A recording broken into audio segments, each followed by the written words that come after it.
Bonjour et bienvenue au jeu de Fabien. Nous voilà encore dans l'univers de Shem, qui n'arrête pas de nous étonner. Pillards de la mer du Nord, les explorateurs de la mer du Nord, architectes du royaume de l'Ouest, paladins royaume de l'Ouest, charpentiers de la mer qui arrivent, et pillards de City que vous verrez dans une future vidéo en préparation. Dernier de la trilogie des royaumes de l'Ouest, Vicomte est totalement différent des autres, mais tout aussi passionnant. Et là, c'est encore un plateau totalement innovant, divisé en 5, qui permet de changer de partie à l'infini, et un château en 3D. Rien que ça. Pour commencer, on attache les plateaux au hasard. Juste à faire attention au nombre de joueurs, indiqué 1 à 3 et 3 et plus. Puis, on installe le château au milieu. Dans le jeu, nous aurons des ressources. Les encriers, qui nous permettront d'acheter des manuscrits. Les pierres pour construire des bâtiments. Des pièces qui complétera les ressources et de l'or pour installer des ouvriers dans le château. Chaque personne aura 20 ouvriers, un vicomte, des bâtiments, des marqueurs corruption et vertus, ainsi qu'un paquet de cartes à notre couleur. Dans le jeu, nous aurons des manuscrits à installer qui permettra de fournir des bonus ainsi que des points. Plusieurs lots de cartes. D'abord, on mélange les 68 cartes neutres. On les divise en 5 tas égales, puis on les installe sur les cases indiquées. On prend les 5 manuscrits au fond gris. On y met au hasard 6 autres au fond noir.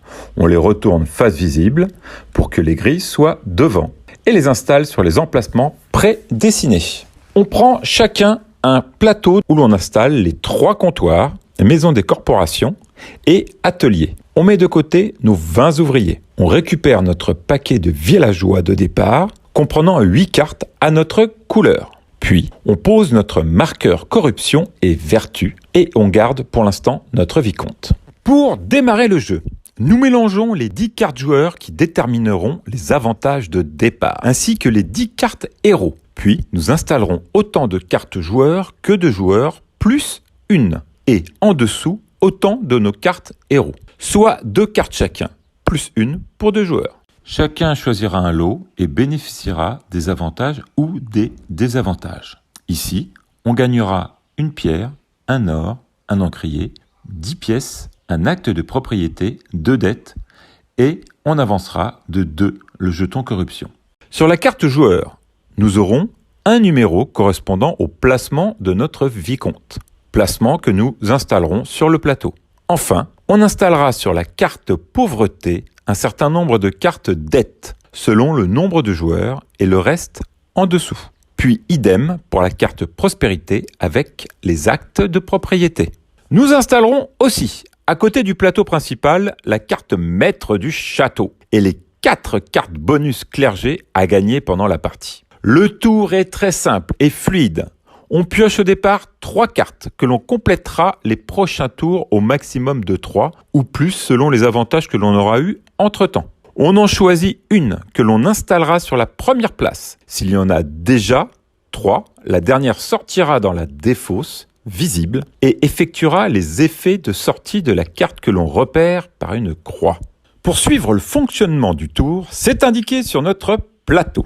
Nous avons d'abord la gestion des cartes. On pose la carte. On sort la carte la plus à droite du plateau, puis on suit les effets comme indiqué précédemment. Si notre carte qui vient d'être installée possède des têtes de mort correspondant aux criminels, nous devons bouger le pion corruption d'un, puis d'un pour chaque carte criminelle déjà installée. Il y en a un, on avance de 1. Il y en a 2, on avance de 2. Le mouvement. Il correspond aux pièces indiquées sur la carte que l'on vient de poser. On bougera notre vicomte de gauche à droite sur l'intégralité du mouvement en suivant les flèches. Le recul est impossible. Il y a 3 emplacements possibles par tuile du plateau. 2 à l'extérieur, 1 à l'intérieur. Si vous terminez notre mouvement sur la même case qu'un vicomte adverse, celui-ci aura la possibilité de réarranger ses cartes villageois du plateau, comme il veut.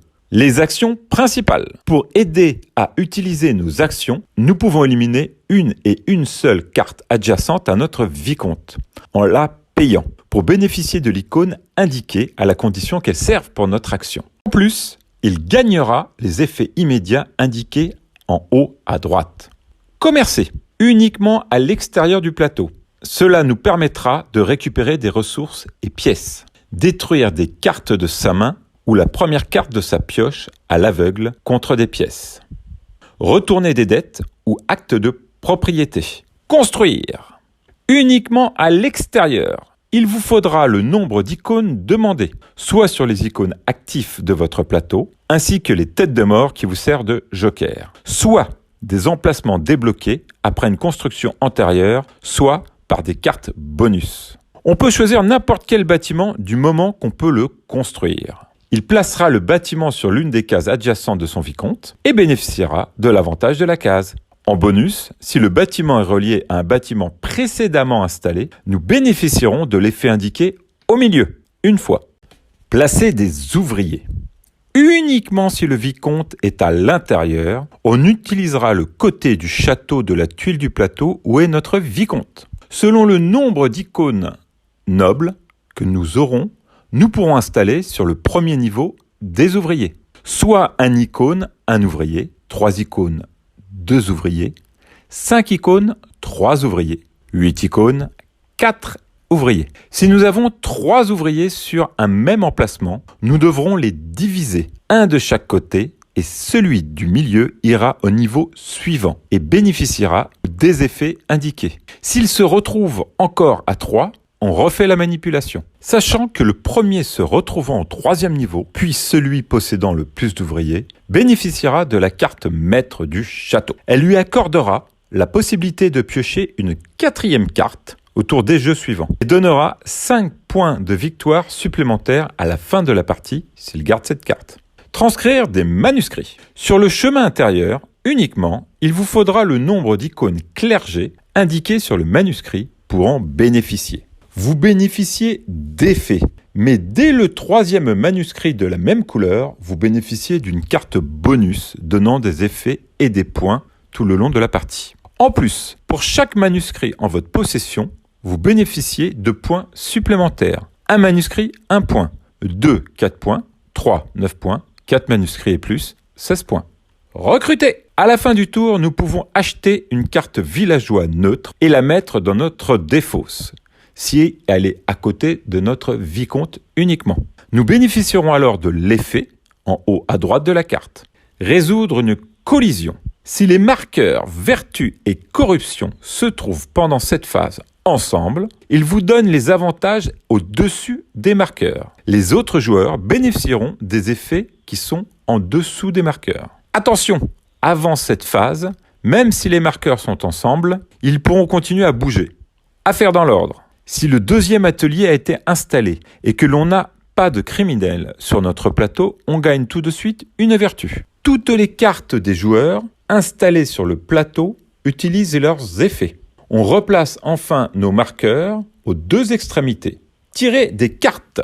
On tire le nombre de cartes autorisées, soit 3, puis plus selon certains effets, comme la carte château où on a un +1. Si la pioche est vide, on prend la défausse pour former une nouvelle pioche. Attention, cela veut dire que si vous avez des criminels sur votre plateau, vous prenez une corruption. S'il n'y a pas de criminels, on prend une vertu. S'il y a collision, elle se mettra en fonction qu'à sa prochaine phase collision, donc à notre prochaine phase. La fin de la partie. Et oui, il y a une fin. Dommage, mais c'est comme ça. On rejouera après.